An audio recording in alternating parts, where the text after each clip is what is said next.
Global economy is going through very bad phase. So what the Indian economy is. तो देख लेते हैं कि पैसा लगाना कब सही रहेगा मार्केट के अंदर। तो इसे स्टार्ट करने के लिए हम एक काम करते हैं, चार्ट लेते हैं, उस चार्ट को एक्सप्लेन करना स्टार्ट करते हैं। तो वहां से हम देखेंगे कि मार्केट का रुख है क्या। जैसे कि आप लोग देख पा रहे हैं, ये मैं आपके सामने S&P 500 का डेटा दिखा रहा हूं। अगर मैं इसका ऑल टाइम हाई से नियर बाय अगर मैं देखता हूं कि इसमें कितना चेंजेस आए हैं, तो आप पाएंगे कि इसमें लगभग लगभग 13% डाउन है इस वक्त S&P 500।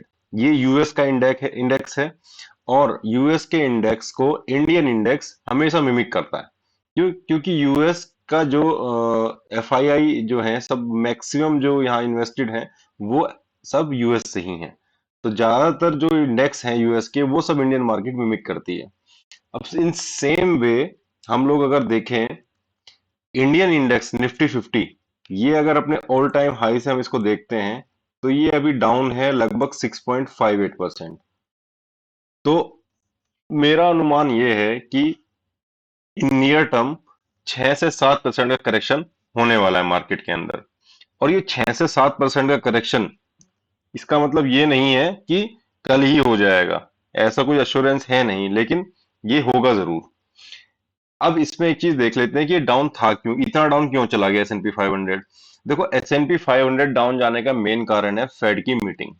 और फेड की मीटिंग क्यों इतनी फ्रिक्वेंटली हो रही है? वो इसलिए हो रही है क्योंकि वहां पे इन्फ्लेशन आउट ऑफ कंट्रोल हो गया है यूएस के अंदर। और सेम जो प्रॉब्लम है वो इंडियन मार्केट में भी है, इंडियन इकोनॉमी में भी है। यहाँ पर भी जो इन्फ्लेशन है वो आउट ऑफ कंट्रोल होता जा रहा है।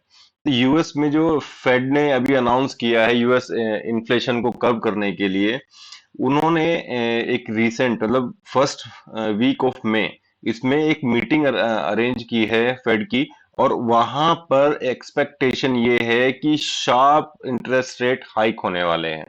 इंटरेस्ट रेट हाइक होने से मार्केट पे क्या फर्क पड़ता है, ये मैं बता देता हूं आपको। इंटरेस्ट रेट जो है हाइक होने से ये मतलब है कि मार्केट में जो फ्लो है पैसे का, वो कम हो जाता है। यानी कि मार्केट में जो पैसा है उसकी वैल्यू इंक्रीज हो जाती है। मार्केट में अगर किस पैसे की वैल्यू अगर इंक्रीज हो रही है, यानी कि उसकी बाइंग एबिलिटी बढ़ जाएगी। और जो मतलब स्ट्रेंथन हो जाएगा। और जो कमोडिटी जो वो बाई कर रहा है उसकी वैल्यू हमेशा नीचे की तरफ आएगी, क्योंकि वो तो फिक्स है उसका जो कमोडिटी का प्राइस है, वो प्राइस थोड़ा नीचे आ जाएगा। सेम वे में इंडियन मार्केट भी मिमिक करेगी कुछ दिनों के अंदर अंदर। अब हम अगर देखें यूएस का जो एक्चुअल में अनएम्प्लॉयमेंट जो रेट है, वो इंडियन मार्केट में हम लोग कैलकुलेट तो कर नहीं सकते। कारण क्या है उसका? क्योंकि यहाँ पे जो है अनऑर्गेनाइज सेक्टर ज्यादा है। तो हम लोग एक एज ए रिप्रेजेंटेटिव ग्राफ जो है, इसको यूएस मार्केट के अनएम्प्लॉयमेंट डाटा जो है, अनएम्प्लॉयमेंट रेट जो डेटा है, उसको हम देख लेते हैं। आप यहाँ देखेंगे कि ये 20, मतलब आप जब कोविड से पहले ये 3.7% था, और कोविड में ये अपने पीक पर था लगभग लगभग 14.7%। उसके बाद से सिचुएशन सुधरी है और ये वापस अपना जो है 3.6% तक आया है। लेकिन फिर भी क्या ये सेटिस्फैक्टरी परसेंटेज है अनएम्प्लॉयमेंट रेट की? नहीं, ये हम नहीं कह सकते, क्योंकि अनएम्प्लॉयमेंट रेट अभी भी हाई है वहां पर। इसके बाद देखते हैं एक बार कि जो इन्फ्लेशन है वो इंडिया के अंदर आप देखेंगे वो 6.6% क्या को क्रॉस करके, फिलहाल में, अब ये डाटा रिसेंट नहीं है, 2020 का डाटा है, वो क्रॉस करके आपका जो है 7.1 के आसपास में इन्फ्लेशन इंडिया का चल रहा है। और ग्राफ एक अपवर्ड डायरेक्शन में शो हो रहा है। अगर यूएस की इन्फ्लेशन देखें तो यहाँ पे आप देखेंगे कि 2021 अक्टूबर 2021 से 6.2 से अब ये 8.5, वहां तो सिचुएशन और भी वर्स्ट है। तो इसी इन्फ्लेशन के डर की वजह से जो है मार्केट घबराई हुई है, वर्ल्ड वाइड मार्केट घबराई हुई है। और इसमें कुछ ना कुछ रोल जो है, जो सप्लाई चेन जो मैनेजमेंट है उसमें डिस्ट्रप्शन जो है वो भी हो सकता है। वो किस वजह से हुआ? वो यूक्रेन और रशिया का जो वॉर चल रहा है, वो उस वजह से उसमें डिसरप्शन हो रहा है सप्लाई चेन मैनेजमेंट के अंदर। और उसकी वजह से भी महंगाई जो है वो इंक्रीज हो रही है। इन्फ्लेशन जो है इंक्रीजिंग डायरेक्ट अपवर्ड डायरेक्शन में हमें दिखता है। इस चीज को अगर हम लोग ठीक से देखते हैं कि ये इससे क्या फर्क पड़ने वाला है मार्केट में, और अगर ज्यादा ही एडवर्स कंडीशंस हैं तो उस कंडीशन में हम लोग कर क्या सकते हैं, हम कब इन्वेस्ट करेंगे और किन स्टॉक्स में हम इन्वेस्ट कर सकते हैं। तो मेरा जो कहना है इसमें, एक टर्म यहाँ कॉइन होती है, वो है स्टैगफ्लेशन। स्टैगफ्लेशन जो है आपका स्टैगर्ड इन्फ्लेशन से मिलके बना है। यानी कि देर आर प्रोमिनेंट फैक्टर्स जिनको अगर कोई भी इकोनॉमी जो है टच करती है या उसके अंदर जाती है, तो उस केस में वो स्टैगर्ड इन्फ्लेशन के अंदर आ जाती है। वो तीन फैक्टर है। इकोनॉमिक ग्रोथ अगर स्लो हो जाती है, तो slow economic economic growth, increase inflation, और थर्ड इज इंक्रीजिंग अनएम्प्लॉयमेंट। तो अगर हम अभी फिलहाल करंट सिनेरियो में देखें यूएस मार्केट को या वर्ल्ड मार्केट को, वर्ल्ड इकोनॉमी को, इंडियन इकोनॉमी को, तो उस केस में ये तीनों के तीनों जो पैरामीटर्स हैं वो कहीं ना कहीं ट्रिगर होते दिख रहे हैं। इकोनॉमिक ग्रोथ स्लो है, सबको कॉमन सा फैक्ट है, ये सब जानते भी हैं। इन्फ्लेशन अपने पीक पर है, ये भी टच हो चुका है। और अनएम्प्लॉयमेंट जो रेट है वो भी इंक्रीजिंग डायरेक्शन में अभी चल रहा है। अगर मैं इसके बारे में बात करूं, स्टैगर इन्फ्लेशन को अगर मैं सिंपली कर डिफाइन करूं, तो stagger inflation is a combination of words stagnation and inflation. It describe an economic condition characterized by slow growth and high unemployment mixed with rising prices. वो थ्री पैरामीटर्स जो है उसी के अकॉर्डिंग। और इसमें अगर मैं आपको बताऊं, stagflation is an economic condition that caused by a combination of slow economic growth, high employment and rising prices। और 1970 में जो है ये सेम कंडीशन आई थी, लेकिन उस वक्त का जो सिनेरियो था वो अलग था। जो ओपेक जो कंट्रीज हैं उनके एम्बार्गो जो था, मतलब उन लोगों ने जो है क्राइसिस एक ऑयल का वो कर दिया था उस टाइम पे।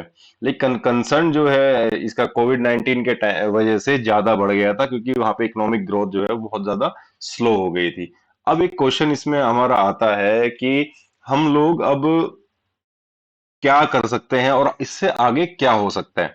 देखिए, इंडियन मार्केट के अंदर जो रिजल्ट्स आ रहे हैं अभी, जो मार्केट में जो कंपनीज हैं उनके जो क्वार्टरली मार्च 22 के क्वार्टर के जो रिजल्ट आ रहे हैं वो काफी बेटर है। ठीक है। लेकिन बात सारी क्या है कि ग्लोबल इकोनॉमी से अछूती हमारी जो है ये इंडियन इकोनॉमी है नहीं।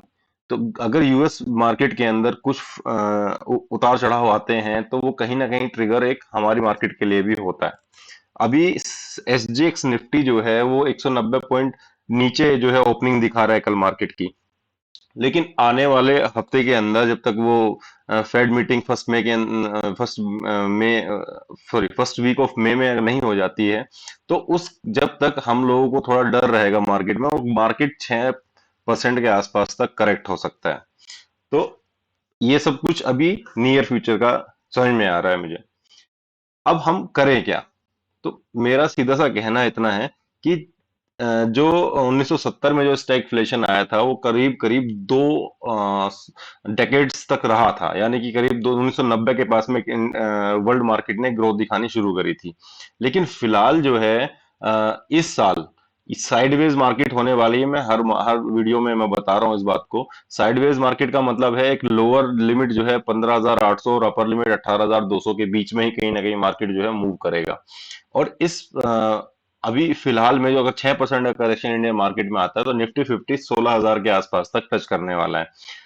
इस टाइम पे आप लोगों को बढ़ती मार्केट में नहीं खरीदना है कुछ भी। ना म्यूचुअल फंड में इन्वेस्ट करना है, ना स्टॉक मार्केट में इन्वेस्ट करना है, और ना ही किसी डेप फंड में इन्वेस्ट करना है। लिक्विड फंड कोई दिक्कत नहीं है। लिक्विड फंड के अंदर आप लोग इन्वेस्ट कर सकते हैं। लेकिन बाकी सब में अगर इन्वेस्ट आपको करना है, तो आप डिप्स पे जो है इनको बाई करिए या इन्वेस्ट करिए इसमें।